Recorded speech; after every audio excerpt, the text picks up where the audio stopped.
They thought it was just an old cabin, creaky floors, dusty windows, and silence that never quite felt empty.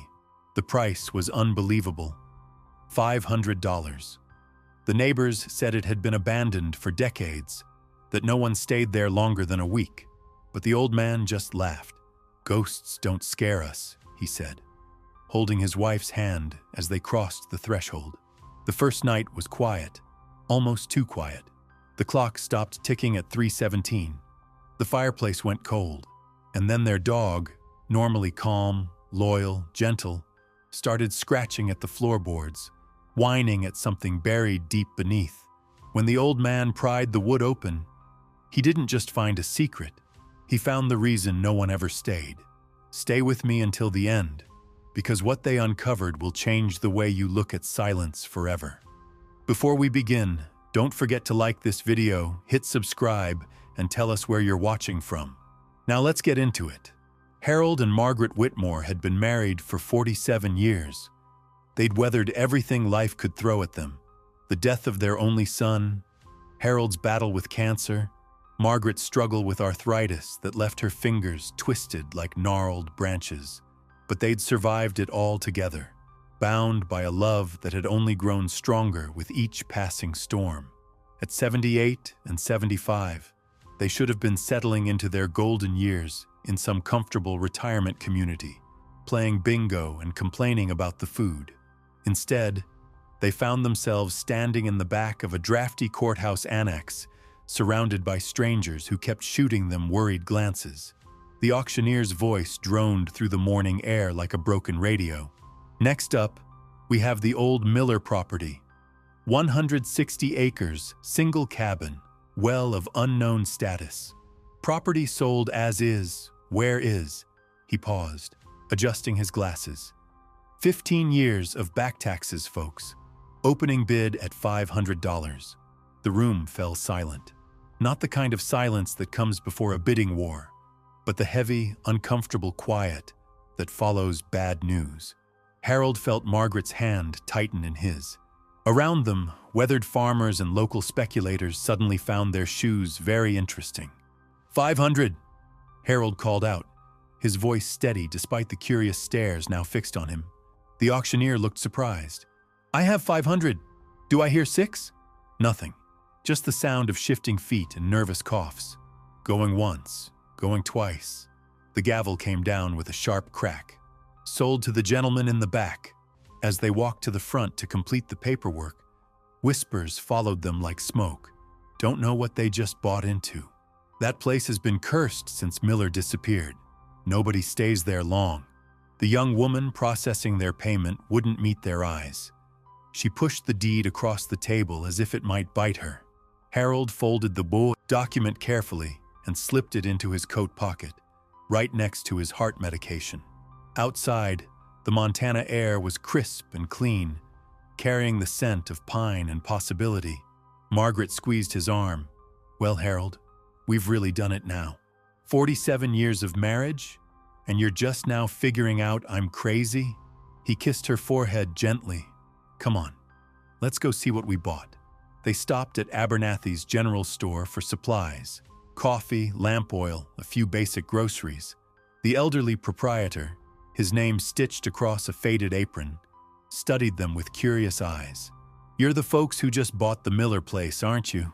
News traveled fast in small towns. "That's right," Harold said, counting out bills for their purchases.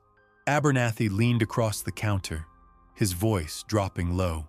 "I hope you don't mind an old man speaking his piece, but you should know what you've walked into." Margaret set down the bag of coffee beans she'd been examining. "We're listening." Arthur Miller was a journalist from back east. Sharp fellow, always asking questions. Then one day, he just vanished. Truck was still at the cabin, coffee still warm on the table, but he was gone. That was 15 years ago. The old man wiped his hands on his apron, though they were already clean. Property got tangled up in legal mess. Nobody could touch it because of all those back taxes. Funny thing though, big mining company tried to get their hands on it more than once through some legal tricks. But county law is strict. Tax foreclosure goes to public auction, no exceptions. He paused, studying their faces. So it just sat there. People started talking. Said it was haunted, that Miller's ghost still walks those woods. That's why nobody bid against you today. They don't see a bargain. They see trouble. Harold nodded respectfully. We appreciate the warning, sir. Truly. As they left the store, Margaret looked up at her husband. Haunted cabin, missing journalist, mining company conspiracy. Sounds like the plot of one of those mystery novels I used to read. Maybe, Harold said, helping her into their old sedan. But at our age, what's the worst that could happen? We die peacefully in our sleep instead of in some sterile hospital room? The drive to their new property took them away from civilization one pothole at a time. Paved roads gave way to gravel, then to dirt tracks barely wide enough for their car. The landscape opened up around them, rolling hills carpeted in forest, distant mountains sharp against the sky. They found the turnoff marked only by 2 rotting fence posts, the wire between them long since rusted away. The path wound through dense forest, overgrown and neglected. Several times Harold had to get out and move fallen branches that blocked their way. Someone really doesn't want visitors, Margaret observed, as Harold wrestled with a particularly stubborn log. Good thing we're not visitors anymore. We're residents. When the forest finally opened into a clearing, their new home stood before them. The cabin was smaller than they'd imagined. Built from thick logs, dark with age, a stone chimney rose from the steep roof, and the windows stared out like empty eyes. It looked like something from a fairy tale, the kind where bad things happened to people who wandered too far from home. Harold killed the engine, and silence settled around them like a blanket. Not the comfortable quiet of their old suburban neighborhood, but something deeper, more complete. Even the birds seemed to whisper here. Well, Margaret said, gathering her purse and sweater, it's certainly rustic. The front porch groaned under their weight, but the main structure felt solid. The door was unlocked. Who would bother securing an abandoned cabin in the middle of nowhere? It swung open on protesting hinges, revealing a single large room shrouded in gloom. Dust motes danced in the shafts of sunlight struggling through grimy windows. The air smelled of cold ashes and time itself. A simple wooden table sat in the center of the room, 2 chairs pushed neatly beneath it. Against the far wall stood an iron bed frame, its mattress long since claimed by mice and weather. But it was the details that made Margaret's breath catch. On the table sat a coffee mug with a faded blue rim around its edge. Beside it lay an open book, its pages slightly curled. On a peg near the door hung a heavy wool coat, one pocket bulging with some forgotten object. It's like he just stepped out for a walk, she whispered. Harold moved to the table, running his finger through the dust. 15 years, and it looks like he might come back any minute. The massive stone fireplace dominated one wall, reaching from floor to ceiling. River rocks of various sizes had been carefully fitted together, chinked with mortar that had crumbled in places. It was the kind of craftsmanship you didn't see anymore, built to last generations.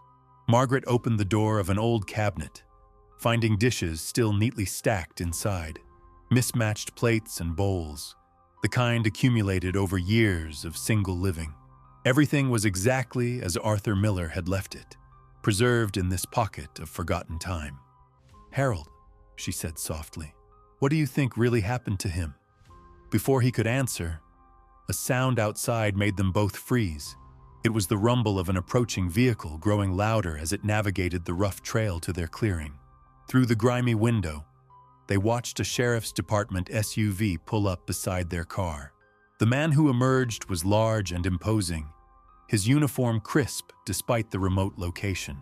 His face was weathered and serious as he approached their front door. The knock, when it came, was firm and official. Harold opened the door, keeping his expression neutral. "Afternoon, officer. Sheriff Riggs," the man said, his voice carrying authority. "I was in the area and heard the property finally sold. Thought I'd stop by, make sure the new owners weren't having any trouble." "That's very considerate," Margaret said, joining her husband in the doorway. "We're Harold and Margaret Whitmore." Riggs nodded, his eyes constantly scanning the interior of the cabin over their shoulders. "Quite a storm we had last week. Roads can get pretty rough out here. You folks planning to stay long?" "As long as we can manage," Harold replied. "We're not exactly spring chickens, but we're tougher than we look." The sheriff's smile didn't reach his eyes. "This place has quite a history. Previous owner just up and vanished one day. Left everything behind. Some folks say it's cursed." "We don't believe in curses," Margaret said firmly. "Course not. Sensible people like yourselves." Riggs stepped back, but his gaze lingered on the cabin's interior. "Just be careful out here. It's isolated. Help can be a long time coming if you need it." After he drove away, Harold and Margaret stood on the porch, watching his taillights disappear into the forest. "Friendly fellow," Margaret said dryly. "Very concerned about our welfare," Harold agreed. "Almost like he's got a personal interest in this place." As afternoon shadows began to lengthen, they brought their suitcases inside and began the process of making the cabin habitable. Margaret swept away cobwebs while Harold tested the old hand pump at the kitchen sink. Miraculously, it still drew clear, cold water from the well. They'd brought supplies for several days: canned goods, coffee, basic necessities. At their age, camping wasn't exactly comfortable, but they'd make do. Tomorrow they could drive back to town for anything they'd forgotten. As evening settled over the mountains, Harold built their first fire in the massive stone hearth. The chimney drew well, and soon warmth began to push back against the cabin's deep chill.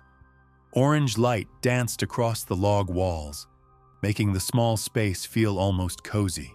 Margaret heated soup on a camping stove while Harold arranged their sleeping bags on the old bed frame.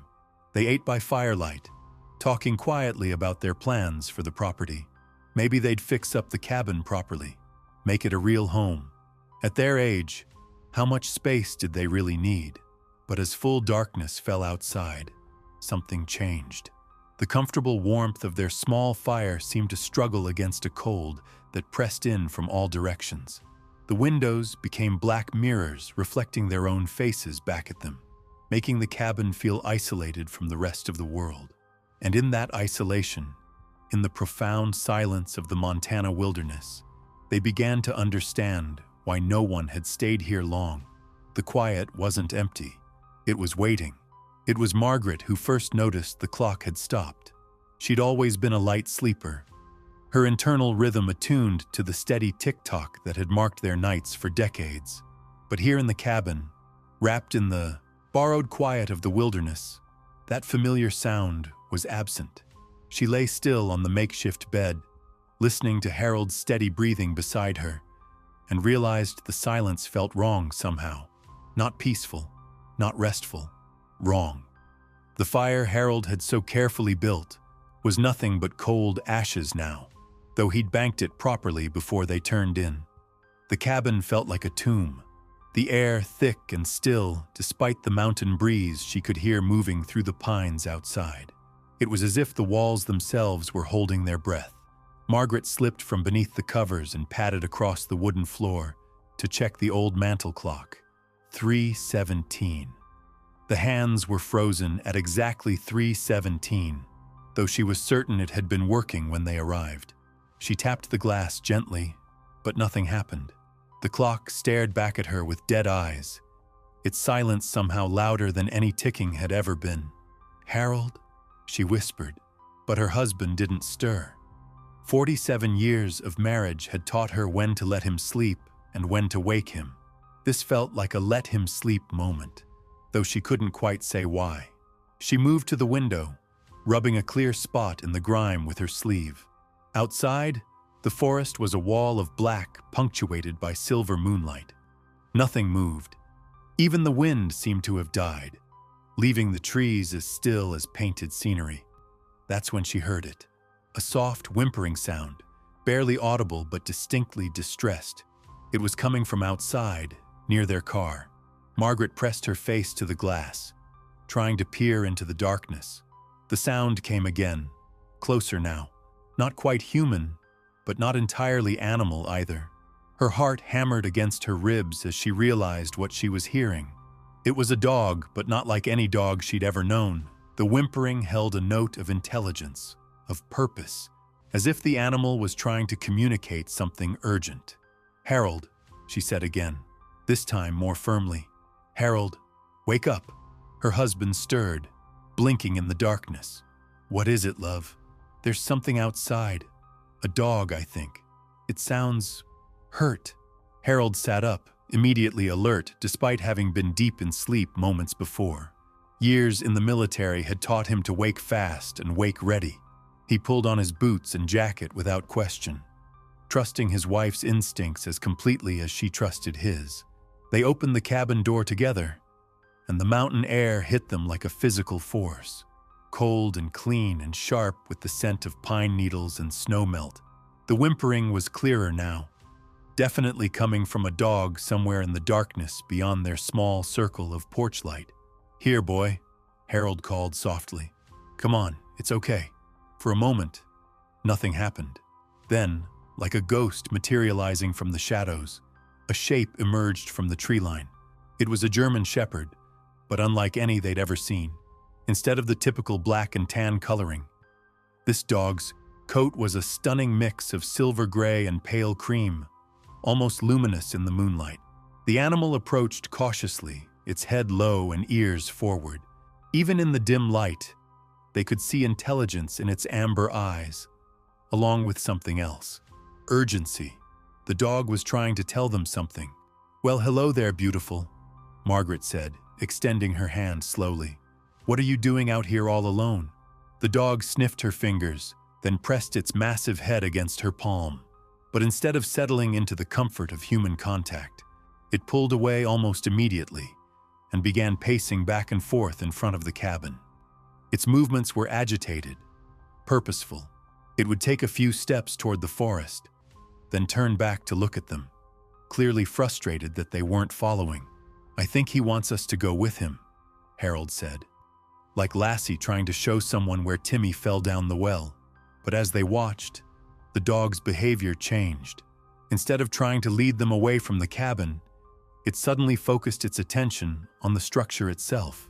It approached the front porch, nose to the ground, sniffing intently. Then it moved to the side of the building, working its way around the perimeter with the systematic thoroughness of a trained search animal. When it reached the back corner of the cabin, near where the massive stone chimney rose from the ground, the dog stopped. Its entire body went rigid, hackles rising along its spine. A low whine escaped its throat, filled with an emotion that sounded almost like recognition. "What is it, boy?" Harold asked, following the animal to the back of the cabin. "What?" The dog looked smelled up at him with those intelligent amber eyes, then began pawing at the ground near the foundation stones. Its claws scraped against something hard beneath the soil and fallen leaves. Not stone, not wood, something else entirely. Margaret joined them, her arthritis forgotten in the face of this strange midnight drama. "Harold, look at this." She knelt beside the dog, brushing away debris with her hands. What she uncovered made her breath catch. It was the corner of what appeared to be a metal box, partially buried and covered with years of accumulated forest litter. The dog whined again, more urgently now, as if time was somehow running out. "Good," howled Lord. Harold breath long. "Has this been here?" The dog seemed to understand that they'd found what it wanted them to find. It stepped back, tail wagging slightly, but its eyes remained fixed on the buried object. Whatever was in that box, the animal knew it was important. Harold retrieved a flashlight and small camping shovel from their car.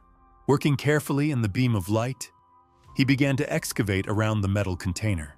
It was larger than they'd first thought, roughly the size of a briefcase, and surprisingly heavy when they finally managed to lift it free.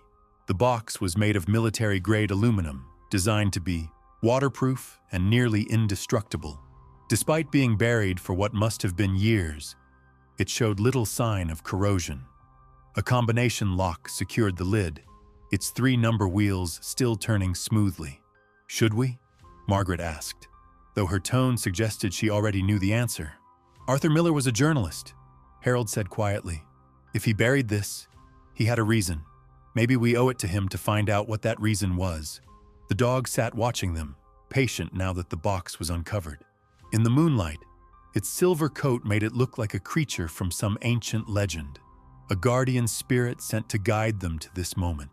Harold tried the obvious combinations first. 1, 2, 3, the date on Miller's driver's license, which they'd found in his coat pocket. His birth year, based on the expired registration in the glove compartment of his abandoned truck. Nothing worked. Then Margaret had an idea. Try the date he disappeared. When did that sheriff say it was? Harold thought back to their conversation with Abernathy at the general store. October 15th, 15 years ago.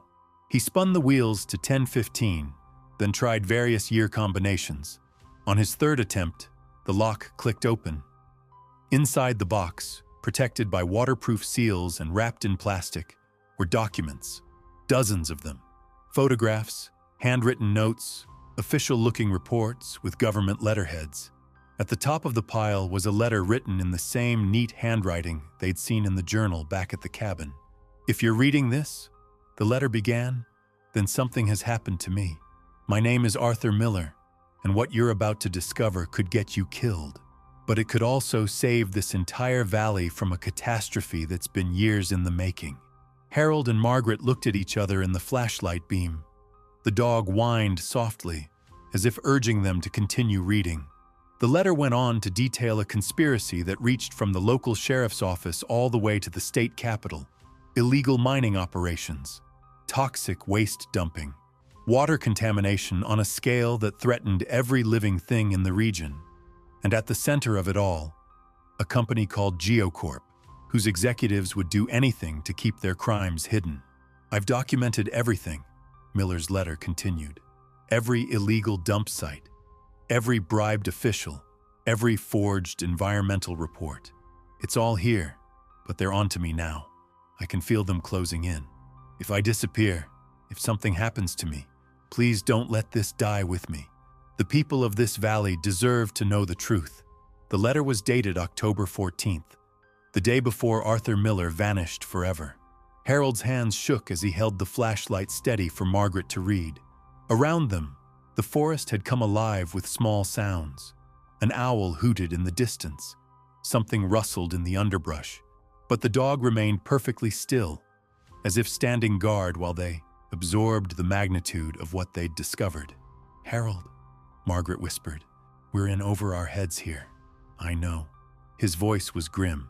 "But we can't just pretend we never found this. Too many people have suffered already." The dog seemed to sense their decision. It rose to its feet and trotted back toward the front of the cabin, pausing to look back at them expectantly. Time to go inside. Time to study the evidence properly. Time to figure out what two elderly retirees were supposed to do with information that had already gotten one man killed. As they carefully reburied the empty box and gathered the precious documents, neither Harold nor Margaret noticed the pair of headlights moving slowly along the distant ridge. Someone else was awake in the Montana wilderness tonight. Someone who'd been watching and waiting for exactly this moment. The dog noticed, though. Its ears pricked forward, and a low growl rumbled deep in its chest. Whatever was coming, they didn't have much time.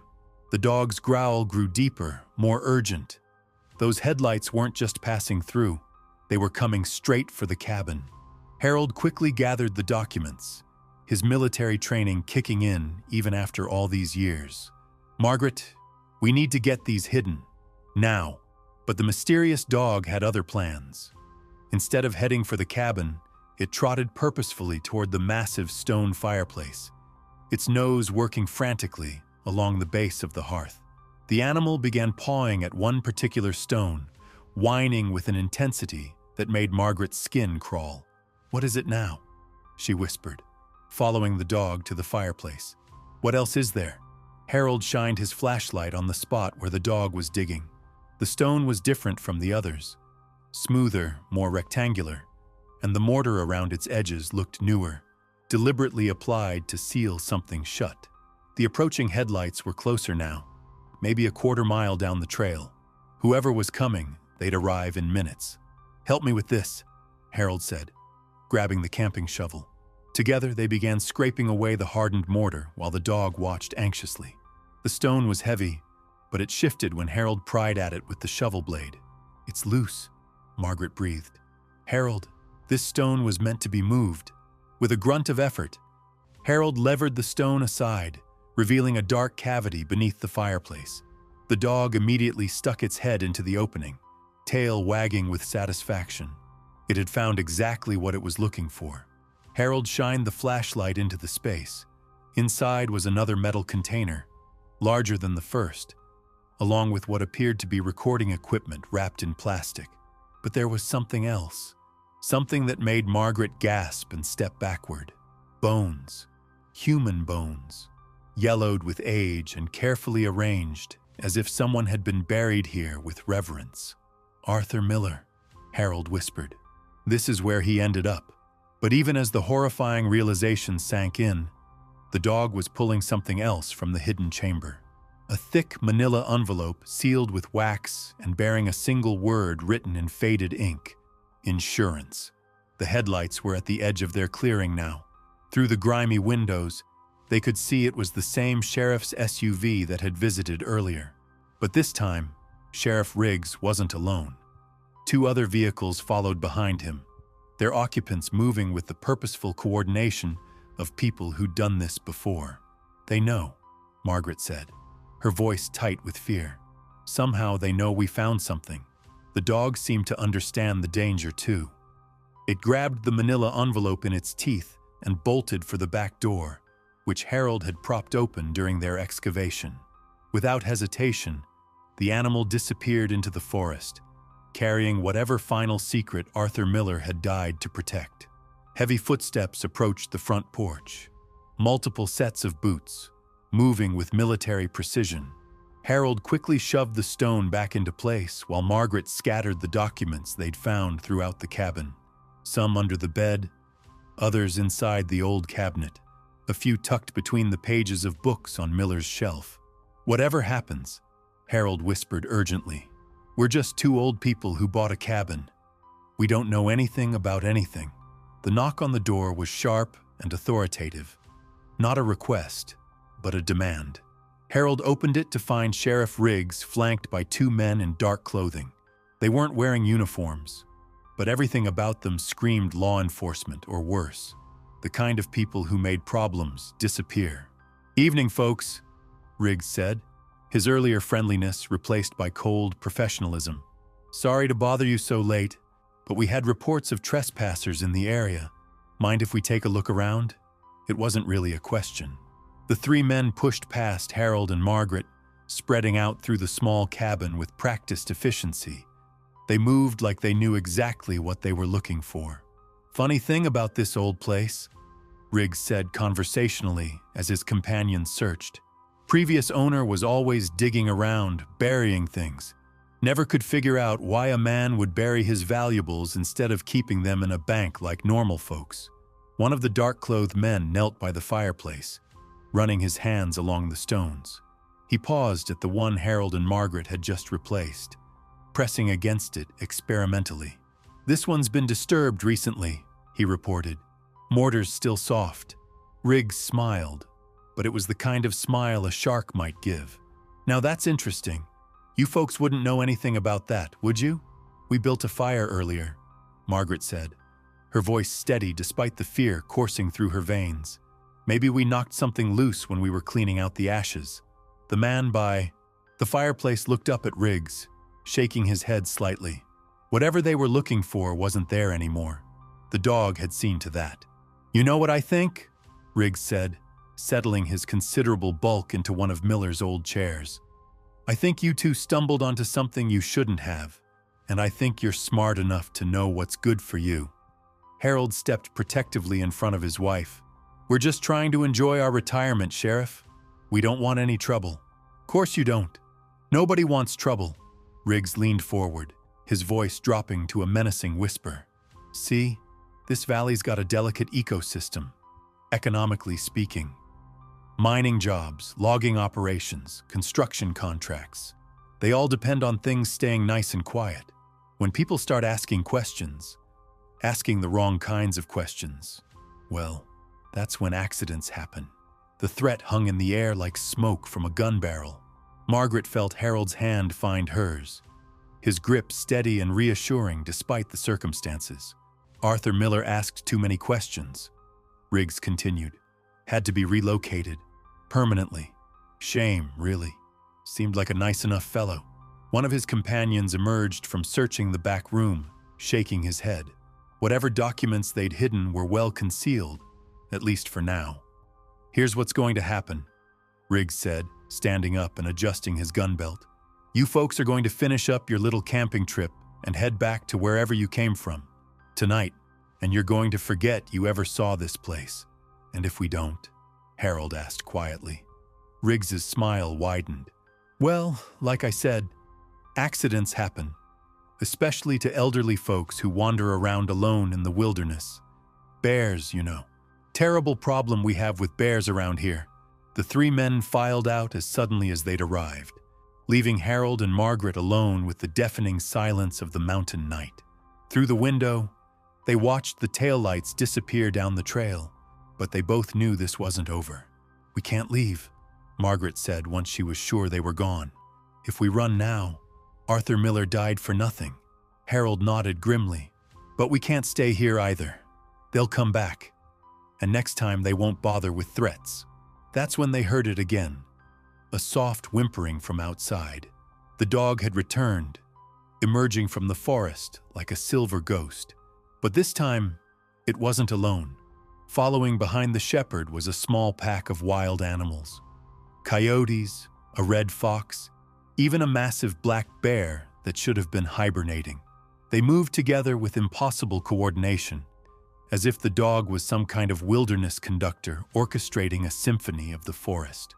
Harold, Margaret whispered, that's not possible. But as they watched through the window, the truth became undeniable. This wasn't just any dog. This was Arthur Miller's dog, the companion who'd watched his master die, who'd spent 15 years guarding his secrets, waiting for someone worthy to carry on his mission. The dog approached the cabin door and sat, those intelligent amber eyes looking directly at Harold and Margaret through the glass. Its message was clear. If they were going to fight, they wouldn't fight alone. The forest itself was on their side, and somewhere out there in the darkness, tucked safely in the dog's hidden den, lay the final piece of evidence that would bring down everyone responsible for Arthur Miller's death. The real question wasn't whether they could survive the night. The question was whether Sheriff Riggs and his associates would survive what was coming for them. Because the mountains never forget, and they never forgive. Harold looked at his wife of 47 years, seeing in her eyes the same determination that had carried them through every crisis they'd ever faced. Well, Margaret, he said softly, looks like our quiet retirement just got a lot more interesting. Outside, the dog lifted its head to the moon and howled, a sound that echoed through the valley like a declaration of war. The ghosts of the Miller cabin were about to get their justice, and this time, they had allies. The dawn brought no peace to the Miller cabin. Harold woke to find Margaret already dressed, standing by the window with her coffee cup trembling in her arthritic hands. Outside, the mysterious dog sat like a sentinel, its silver coat gleaming in the early morning light. It's still there, she whispered. Been sitting in that exact spot since before sunrise, just watching. Harold joined her at the window, noting how the animal's amber eyes seemed to track their every movement. Behind the shepherd, barely visible in the tree line, shapes moved with deliberate stealth. The forest alliance from the night before hadn't dispersed with daylight. It had grown stronger. We need to make a decision, Margaret. Stay and fight, or run and let them win. Before she could answer, the satellite phone they'd brought for emergencies began to ring. Harold frowned. They'd given that number to exactly 3 people, their lawyer, their doctor, and their nephew in Seattle. Hello? Mr. Whitmore? This is Agent Sarah Chen with the FBI. We understand you may have information regarding the Arthur Miller case. Harold's blood ran cold. I'm sorry. I don't know what you're talking about. Sir, we've been investigating GeoCorp's activities in your area for the past 18 months. We know you found something last night. We know Sheriff Riggs paid you a visit, and we know your lives are in immediate danger." Margaret moved closer, pressing her ear to the phone. Agent Chen continued, her voice urgent but professional. "There's a federal task force 40 minutes from your location. We've been tracking illegal dumping operations, but we needed someone on the inside to help us gather evidence. Arthur Miller was working with us before he disappeared." "He was an informant?" Harold asked. "More than that. He was building a case that would have exposed the entire network. Water contamination, illegal waste disposal, bribery schemes reaching all the way to the governor's office. When he vanished, we lost our best shot at justice." Outside, the dog suddenly stood, hackles rising. In the distance, the rumble of multiple vehicles approached. Not one sheriff's SUV this time, a convoy. "They're coming back," Margaret said, her voice steady despite the circumstances. "What do we do?" Agent Chen's voice crackled through the static. "Whatever Miller left behind, they'll kill for it. Don't let them find it. We're en route, but you need to buy us time." The line went dead just as the first vehicle broke through the tree line. Sheriff Riggs led a procession of 5 SUVs, their occupants spilling out with military precision. These weren't local deputies. They were professionals, dressed in tactical gear and moving with deadly purpose. Harold grabbed his hunting rifle from where he'd propped it by the door. 47 years of marriage, and now we're going to have our first gunfight. "Harold Whitmore," Margaret said, loading shells into her late father's shotgun with surprising efficiency. "You always did know how to show a girl a good time." The dog outside began to pace, its anxiety palpable. Then something extraordinary happened. The forest came alive. From every direction, wildlife emerged. Not just the pack from the night before, but dozens of animals moving with unnatural coordination. Bears, wolves, mountain cats, even birds of prey circling overhead. It was as if Arthur Miller's spirit had awakened every creature that called these mountains home. Sheriff Riggs stopped dead in his tracks, his confident swagger faltering as he found himself surrounded by predators that should have been avoiding humans, not stalking them. "What the hell?" one of his men muttered, raising his weapon toward a massive grizzly that stood on its hind legs, towering above them like a furry skyscraper. "Don't shoot!" Riggs barked. "Gunfire will bring every ranger and hunter in 50 miles. But the animals weren't attacking. They were waiting, creating a living barrier between the cabin and the intruders. The dog sat at the center of it all, somehow communicating with species that should have been natural enemies. Harold opened the cabin door slightly, keeping his rifle ready. "Seems like you're outnumbered, Sheriff." Riggs tried to maintain his authority, but sweat beaded on his forehead despite the cool morning air. "This is insane. Animals don't behave like this. Maybe they know something you don't," Margaret called out from behind Harold. "Maybe they can smell the corruption on you." The standoff stretched on, tension thick as mountain fog. The animals held their positions while Riggs and his men tried to figure out how to advance without triggering a wildlife massacre. Then the dog did something that made everyone freeze. It walked calmly through the ring of predators, approached the largest bear, and somehow communicated something. The bear rumbled deep in its chest, then turned and lumbered into the forest. One by one, the other animals followed, leaving only the dog and a dozen armed men facing off across the clearing. "Smart dog," Riggs said, his confidence returning. "Knows when it's beat." But Harold saw something the sheriff missed. The dog wasn't retreating. It was clearing the field for what came next. In the distance, barely audible over the mountain wind, came the distinctive whoop, whoop, whoop of helicopter rotors. "Agent Chen," Harold murmured to Margaret. "Right on schedule." The FBI helicopters crested the ridge like mechanical eagles, their black hulls gleaming in the morning sun. Riggs spun around, his face going pale as he realized his careful conspiracy was about to become a federal case. "Federal agents!" A voice boomed from the lead aircraft's loudspeaker. "Drop your weapons and place your hands on your heads." What followed was organized chaos. Riggs' men scattered, some running for the tree line, others dropping their guns and surrendering immediately. The sheriff himself stood frozen, watching 15 years of careful planning crumble around him. But the dog wasn't finished. While everyone's attention focused on the helicopters, the animal trotted to a specific tree and began digging at its base. Within moments, it had unearthed another cache, this one containing video equipment and what appeared to be years' worth of surveillance footage. Arthur Miller hadn't just documented the conspiracy in writing, he'd filmed it. Agent Chen rappelled from the lead helicopter with practiced ease, her tactical gear suggesting she was far more than just an investigative agent. "Mr. and Mrs. Whitmore, I'm Agent Chen. Thank you for holding the fort." "Thank the dog," Harold said, gesturing toward the shepherd, who was now sitting proudly beside its latest discovery. "Without him, we never would have found any of this." Chen knelt beside the animal, studying its intelligent amber eyes. "This is Miller's dog, isn't it? The one that disappeared with him 15 years ago." "Impossible," Margaret said. "That would make him ancient. Not if he's been living wild, sustained by something more than just survival instinct."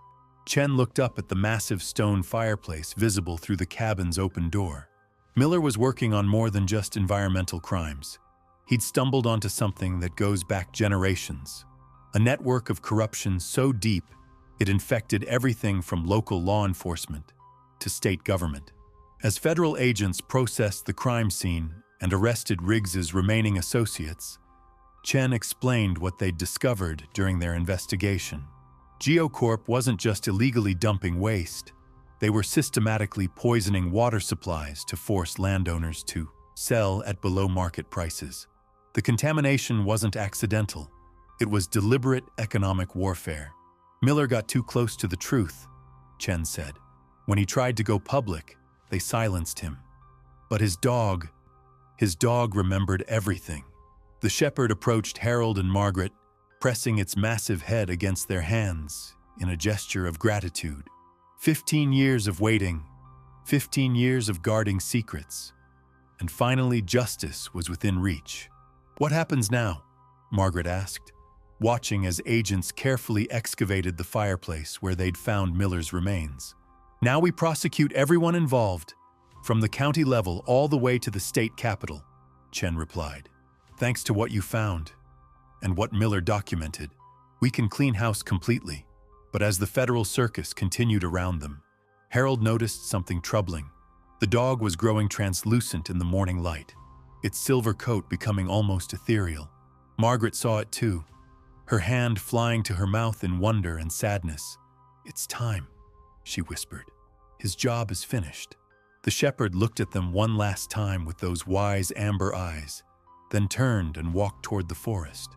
With each step, it became more transparent, until finally it was just a shimmer of silver light moving between the trees.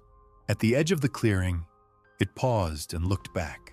For just a moment, they could see another figure beside it, a man in his 30s with kind eyes and a journalist's notebook tucked under his arm. Arthur Miller raised his hand in a final salute, then both figures faded into the morning mist. "Goodbye, old friend," Harold said softly. "Your story won't be forgotten." Agent Chen watched the empty forest with professional skepticism warring against what she'd just witnessed. "Did you two see?" "See what?" Margaret asked innocently. "Just a dog heading home." 3 months later, Harold and Margaret received a letter from the federal prosecutor's office. The GeoCorp conspiracy had unraveled completely, resulting in 43 indictments and environmental cleanup efforts that would restore the valley's water supply within 5 years. The letter also contained an unexpected offer. The Miller property, no longer needed as evidence, was being sold to pay for the cleanup efforts. Would they be interested in purchasing it permanently? Harold looked at Margaret across their breakfast table. They'd returned to their suburban home after giving their testimony, but something had changed. The quiet felt hollow now, lacking the profound silence of the mountains. "What do you think?" he asked. "Ready for another adventure?" Margaret smiled, the same expression that had captured his heart 47 years ago. "I think that cabin needs a family again, and I think those mountains need people who understand that some secrets are worth keeping." They drove back to Montana the following week, this time with a moving truck and plans to stay. The cabin had been professionally cleaned and restored, but they'd requested that certain things be left untouched: the stone fireplace, the old wooden table, and the spot where they'd first met their mysterious guardian.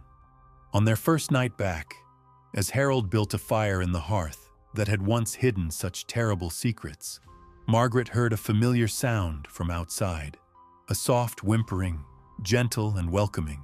She opened the door to find a young German shepherd puppy, its coat already showing hints of silver and cream. It looked up at her with amber eyes that seemed far older than its young face, tail wagging with obvious joy.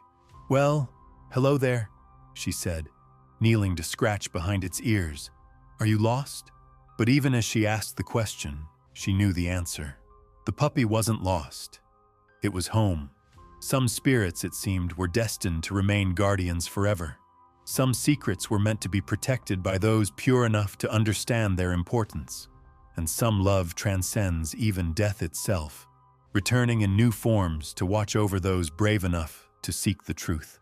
Harold joined her on the porch, chuckling as the puppy transferred its affections to his worn hands. "What should we call him?" Margaret smiled, watching as the young dog settled contentedly between them. "Miller," she said. "We'll call him Miller." The mountains held their secrets close, but they also rewarded those who honored them. In the distance, an owl called across the valley, a sound of peace, of resolution, of stories finally told. The Miller cabin was home again. The sound that woke Harold wasn't the puppy's gentle breathing or Margaret's familiar sigh in her sleep. It was something else entirely, a rhythmic tapping that seemed to come from deep within the cabin's walls themselves. He lay still in the darkness, counting the intervals. Tap, pause, tap, tap, pause, tap. It was Morse code. 3 dots, 3 dashes, 3 dots. SOS. Harold's military training kicked in immediately. He'd learned Morse code in the service, though he hadn't used it in decades. The pattern was unmistakable, deliberate, and coming from somewhere beneath their bed. The puppy, Miller, as they'd named him, was already awake, his small head tilted as he listened to the strange percussion. Unlike his legendary predecessor, this young dog showed no fear, only curiosity. His tail wagged softly, as if he recognized something familiar in the sound. "Margaret," Harold whispered, gently shaking his wife's shoulder. "Do you hear that?" She stirred, immediately alert despite having been deep in sleep. 47 years of marriage had taught her to trust her husband's instincts, especially when his voice carried that particular note of urgency. The tapping continued, patient and persistent. SOS, SOS, SOS. "It's coming from under the floorboards," Margaret observed, her voice barely audible. "Right where we're sleeping." Harold reached for the flashlight they kept beside the bed. The beam revealed nothing unusual about the wooden planks beneath them, but the sound was definitely originating from that exact spot. Miller patted over and began sniffing at a particular board, his nose working frantically. "Not again," Margaret said, though her tone held more excitement than exasperation. "What is it with this place and hidden compartments?" Harold knelt beside the puppy, running his hands along the floorboards. One of them felt different, slightly raised, as if it had been removed and replaced multiple times over the years. The wood was worn smooth in places, polished by countless hands. The tapping stopped.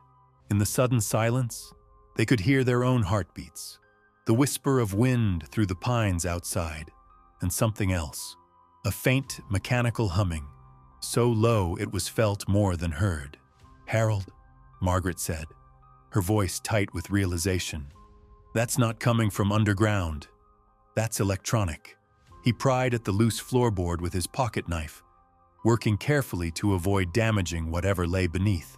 The plank came up easily, revealing a space that had clearly been designed for regular access. Inside was a metal box, smaller than the others they'd found, but this one was different. It was warm to the touch and emitting a soft, blue glow. Margaret leaned closer, squinting at what appeared to be a small digital display embedded in the box's surface. Numbers scrolled across the screen, coordinates, timestamps, and data streams she couldn't begin to interpret. Arthur Miller wasn't just documenting the conspiracy, Harold said slowly, understanding dawning in his voice. He was monitoring it. In real time. The device was sophisticated beyond anything a small-town journalist should have had access to. Fiber optic cables ran from the box into the cabin's walls, disappearing into spaces they hadn't known existed. This wasn't just a hiding place. It was a command center. Miller's puppy pawed at Harold's hand, then trotted to the stone fireplace. But instead of investigating the hearth where they'd found the first cache, the dog focused on a seemingly solid section of wall beside it. He whined softly, a sound that was becoming all too familiar. "You've got to be kidding me," Margaret muttered, but she was already following the puppy's lead. This time, it wasn't a loose stone or hidden compartment. It was something far more sophisticated. When Harold pressed against the wall where Miller indicated, a section of it swung inward on silent hinges, revealing a narrow passage that led deeper into the mountainside. "Arthur Miller," Margaret said with grudging admiration, "you were one paranoid journalist." The passage was carved directly into the living rock, its walls smooth and precisely cut. Battery-powered LED strips provided illumination, their soft glow revealing that this wasn't some hastily dug tunnel. This was professional construction, the kind that required permits, engineering expertise, and serious funding. They followed the passage for perhaps 50 feet before it opened into a chamber that took their breath away. The room was circular, carved from solid granite, and filled with equipment that belonged in a government facility, not a mountain hideout. Multiple monitors displayed real-time satellite feeds of the valley. Radio equipment hummed quietly, receiving signals from sources Harold couldn't begin to identify. Filing cabinets lined one wall, their contents meticulously organized and labeled. And at the center of it all sat a desk with a computer that was still running, its screen showing a login prompt that had been waiting patiently for 15 years. "Dear God," Margaret whispered. Arthur Miller wasn't just a journalist. He was running his own intelligence operation. A thick folder on the desk was labeled Operation Clearwater and dated just days before Miller's disappearance.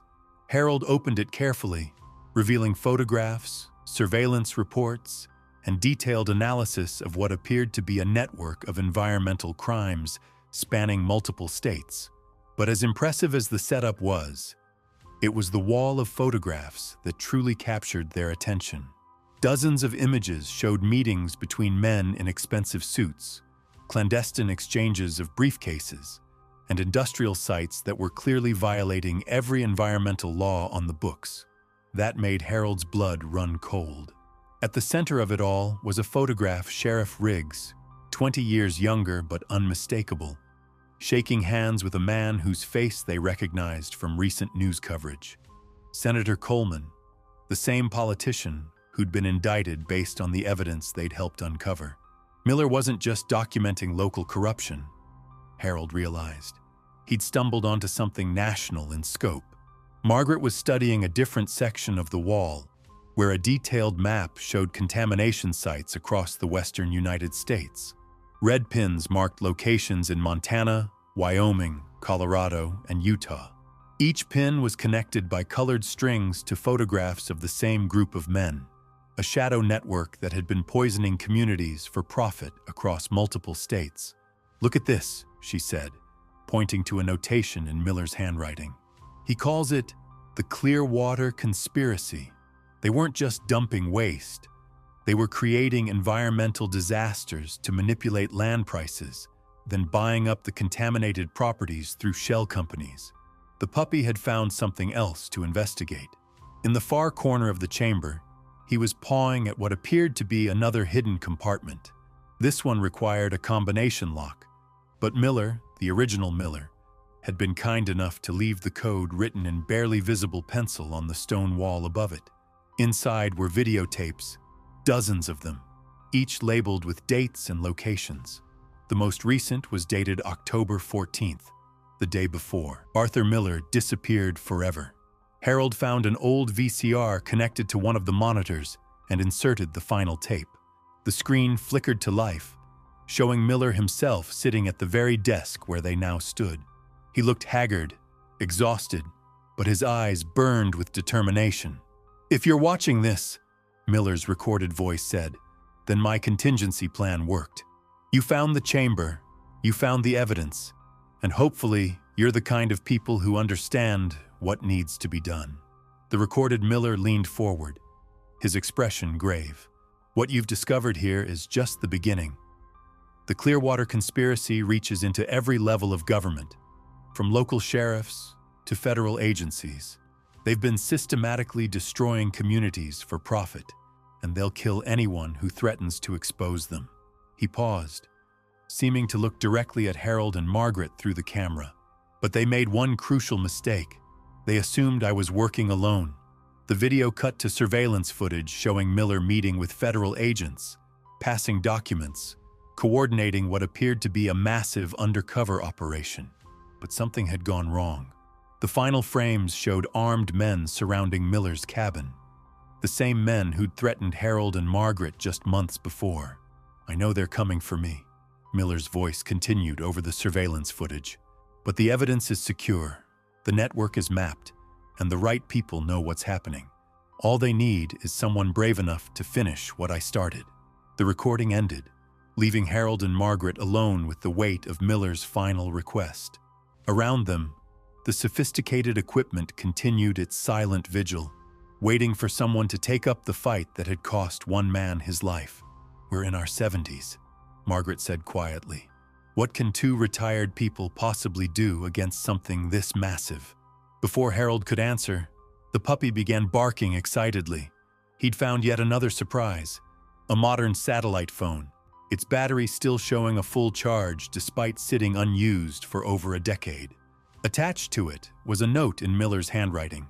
"Emergency use only. They're still listening." Harold picked up the phone, studying its unfamiliar controls. "Maybe the question isn't what we can do," he said slowly. "Maybe it's what Miller's network has been waiting for us to do." Harold and Margaret never did make that final phone call. The satellite phone remained silent in their hands as they realized the truth. Arthur Miller's network didn't need them to finish his work. It had been finishing itself all along. The equipment in that hidden chamber had been recording everything for 15 years. Every corrupt meeting, every illegal transaction, every whispered conspiracy. Miller's ghost had been gathering evidence from beyond the grave, and now it was complete. When the FBI found them 3 days later, drawn by an anonymous tip that could only have come from Miller's automated systems, Harold and Margaret were sitting peacefully on their front porch. The puppy, their Miller, was curled contentedly at their feet, and in their hands were files containing the final piece of the Clearwater conspiracy. The network fell within months. Senators, governors, corporate executives, all brought down by the relentless patience of a dead journalist and the courage of two elderly people who refused to let silence win. They say the cabin isn't haunted anymore. The clock ticks steadily at 3:17 every night. The fireplace burns warm and bright, and visitors report feeling nothing but peace in those mountain woods. But sometimes, on quiet evenings when the wind whispers through the pines, you can still hear the gentle tapping of Morse code drifting from the forest. Not SOS this time, but something else entirely. Thank you.